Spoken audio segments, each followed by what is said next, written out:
Cybercrime, a technological weapon which could lead to a virtual destruction. Assalamu alaikum wa rahmatullahi wa barakatuhu. My name is Aysha Amana and we have with us today Ms. Hebah Fathima. So let us start by discussing what cybercrime actually is and how it affects us. So, yeah, cybercrime, a very interesting topic these days, right? So, if we were to understand cybercrime, we all know what crime is, right? It is any activity that is illegal and is punishable by law. So, when we speak about cybercrime, it is a category of criminal activities which include the internet or it includes computers or network devices like phones or anything else which is connected to the internet and sometimes is not as well. So you get an idea how it is. And we are living in the age of technology and it is being advancing at such a rapid speed that we are not able to catch up to it, right? So in such a scenario, we all know how things that can be used for a good cause can be misused as well, right? The same is happening with technology. Yeah, and it has its pros and cons. Yes, exactly. So that I think that itself is enough for us to know what cybercrime actually is, so that we do not fall victim to it, like as you mentioned. So that is very important. Nowadays, I think it's not just the youth or the old people. It's like people of all ages fall trap into this. Because everybody has phones these days. If you do not have a phone, you are the weird one out, you know. So everybody has a phone or access to the internet, and it is a necessity in these times. So we can't really blame them, but we need to be responsible and aware as well. And as the technological advancements have been happening, I think with the social media users, people using a lot of social media platforms, so has the cybercrimes also increased with it. Yeah, exactly. But yeah, before social media, life was very different. I don't know how life was before social media because it's been so common these days. And coming back to devices that we use, if we are speaking about cybercrimes that happen with our mobile phones, I would like to mention one scary but a little easy in professional terms. Like they mentioned that it is very easy to do this kind of crime. That is camera hacking, or they call it camfecting, which is infecting the camera of the device with a virus or a spyware. So they say it is very easy to do, and another bad thing about this is we do not know if our camera has been infected, if it has been hacked, you know. So basically the criminal can access our camera as they like. They can record things, they can see things through our camera, the front and the back. So it's like there's a person always watching us. Yeah, it's a person really watching you at all times. Like if your phone is with you, obviously. Yeah. It is a little scary. Is there any way that we could get to know how it happens? Well, you can't exactly get to know because you do not know that because your camera doesn't give you an indication that it is on or off, except in dark places where you turn on the flashlight. But few subtle signs that experts say which you can probably detect it, is that your phone consumes a lot of battery. It consumes it too fast. This is a sign that your camera or your phone is hacked. Another sign might be that your flash is acting weird. It turns on and off at random times and you're not accessing it. And another thing along with this is that your phone heats up too quickly. But these are also symptoms of other problems with your device. There could be other reasons too for this. Exactly. So we can't really tell. Yeah, but we need to take our preventive measures to not let this happen. One very basic and simple thing is those camera covers that you get for the sliders, you know, you can turn it on or off. Like if you're using your camera, slide it and you can use the camera, otherwise keep it off so that it is not, even if your camera is hacked, they do not get access to any information. The other thing is that this usually happens when we click on this doesn't randomly happen, right? So it happens when you click on random links and that gives access to them to install spyware or viruses into your device. So we need to be careful while clicking links, even if it is from someone that we know. If it is a forwarded message, we need to think twice. We need to check if it is actually genuine or just from random fake message or fake link.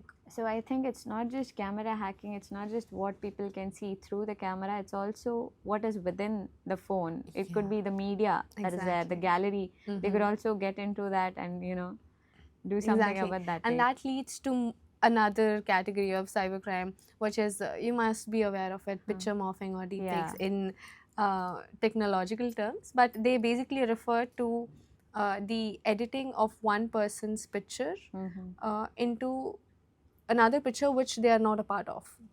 You know, it is not actually their picture, but it doesn't seem like it's fake. It seems very genuine. That's how far technology has gone. It's not just images these days, it's videos as well. Like you can't make out at all that it is someone else in the video. I think also with the use of AI these days, I think it's very easy for people to morph the pictures. And there are, I mean, AI is useful in some ways, but in other ways, it's a threat to Everything has its the people. advantages and disadvantages, like you mentioned. Right. But another thing is that we can trace these back, like the network or the internet. It has this loop where we can trace it back to the first person where it originated from. Even if they've circulated the videos and the images a lot, we can trace it back, and they are punishable by law as well, right? A lot of celebrities have been victims to these in the past few days, even politicians as well.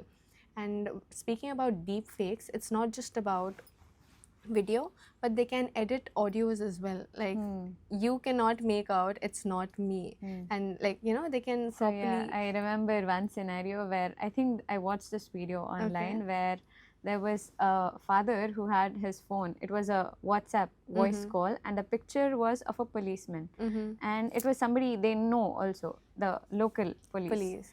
And they're saying that their son got arrested and something like that. But then what happened is the son was sitting right beside the father. So the father clearly got to know. But it could happen that there are innocent people who fall into this trap. When the person is not at home, they could also, you know, use this way. So this is another kind of cybercrime, which is called identity theft, like as the name suggests. It's when you steal someone else's identity and pretend to be them. Like in this scenario that you mentioned, you cannot really tell if it is who it is behind the screen on the other side, right? And it's not just on phone calls. Sometimes you get video calls as well. And over there also they can use deep fakes to edit the videos. Such scenarios have also happened. So about voice, I think there will be videos like a daughter telling a message to her father, and but that's not actually that woman. Like they're saying that she got kidnapped and this is a message she sent, but it's not her. People panic in such situations and they respond to it. They do not think rationally. We are not able to think rationally at those times. That is why we need to be aware beforehand about such scenarios. Another situation with regards to audio, like deep fakes using audio technologies, is that a person working in the finance department of a large-scale company receives a call from the chief finance officer, like his superior, saying that you need to transact so many $1 million to such and such an account, and he recognized the voice as his official, and he does as he was told. But then they later found out that it was a scam. There were fraudsters who had called him and asked for the money. And so I think it's not just the high officials or the celebrities. It could also happen to common people, wherein they could think that it's my friend and send the money, but in reality it was somebody else who didn't know. Entirely. So it is a little scary sometimes. So I think when it comes to identity theft, there could also be, it involves a lot of financial frauds too, wherein money is involved. So they could pretend to be somebody else and ask for money, or for sensitive information also. Like they can pretend to be bank officials or some other people who have your information and they want some more details, and we consider them to be genuine and we give them information, and then it's either your money that's being taken away, or sometimes it's personal stuff as well.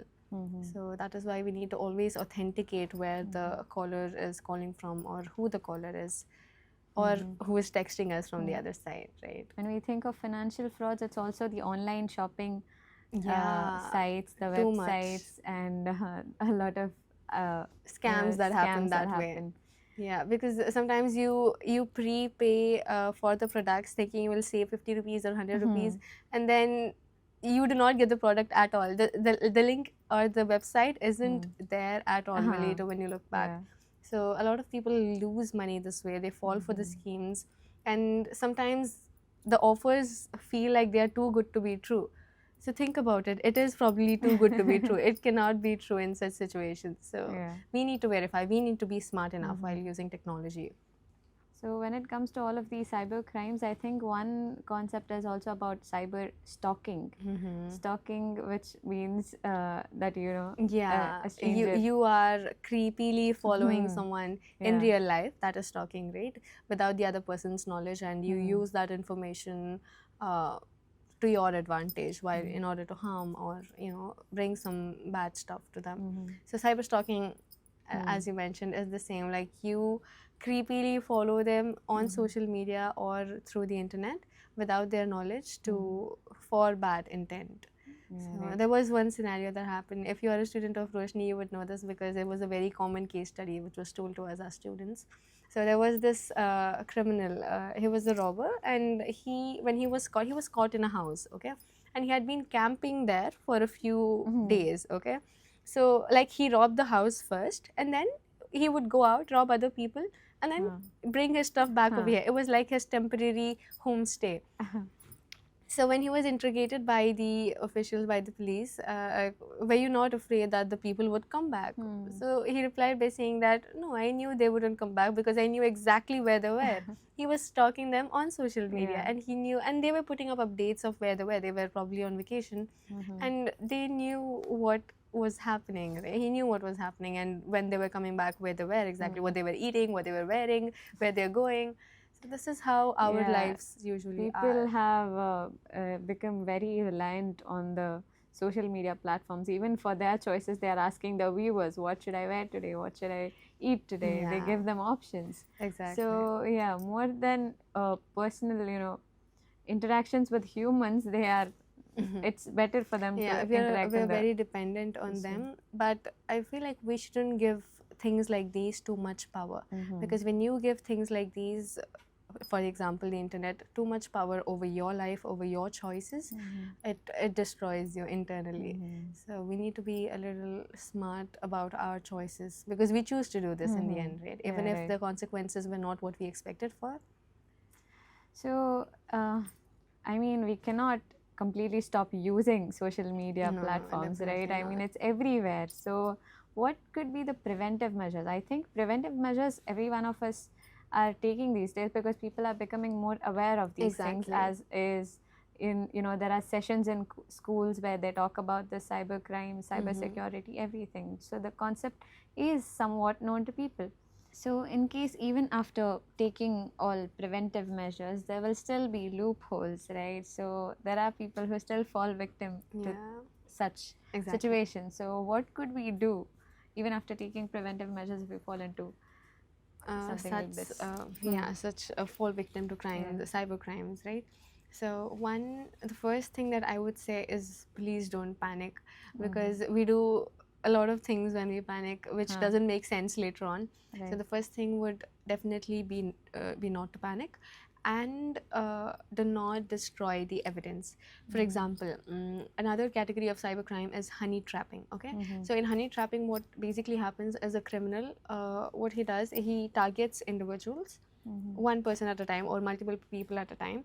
But basically, the main concept is that they build a relationship with that person, try to gain their trust, exchange sensitive information, pictures, images, and so they become their close friends. They become close friends, and eventually, what they do is they either try to extort money, they blackmail them for money, or they ask them to meet in person, and then they violate them. So it is a little scary sometimes when this happens. And usually, if, for example, I was the victim, I panic because I was also in contact with them. I responded to the criminal, right? So what I do is I delete my chats, I delete all the messages, and then go and complain. But then in such a scenario, they do not have any evidence. They cannot trace back to the person, right? So it's hard for them to detect the criminal at this point. So what we need to do is be a little smart, be a little rational about things, and not react immediately. seek help, and there have been a lot of provisions by the government as well. There is an official website for against cybercrime for cybersecurity that has been initiated by the government, which you can log in for more information about these more categories of cybercrime, because we've only spoken about a few, right? So there are a lot of different categories, a lot of preventive measures, and also things that we need to do if we fall victim to these crimes, and we can report cases over there also. If not the website, we can also probably approach our local police stations, because they also have measures to help us. We need to be very sensible and also understand that mistakes happen, Yeah. and Like, because we shouldn't we're usually ashamed when things like these Yeah. happen. That Right. how could I not think of this? How did this happen to me? I knew about it. Guilt will Yeah, be that guilt. So we need to Right. free ourselves from that and report such cases. Because if we do not report such cases, someone else might fall victim after us, right? So it is a I loop think- that we need to put an end to. I think this is just a part of it. There's more to this. There are different Definitely. various kinds of cyber crimes that is happening almost everywhere. And one thing we need to understand is that we need to be very careful about all of these things, and we need to be very smart when we are using technology, because it's our daily life now. Technology is everywhere. So let us all be sensible and responsible and smart enough while using the internet, because it has become a very important part of our lives. Thank you for watching. Jazakallahu khair.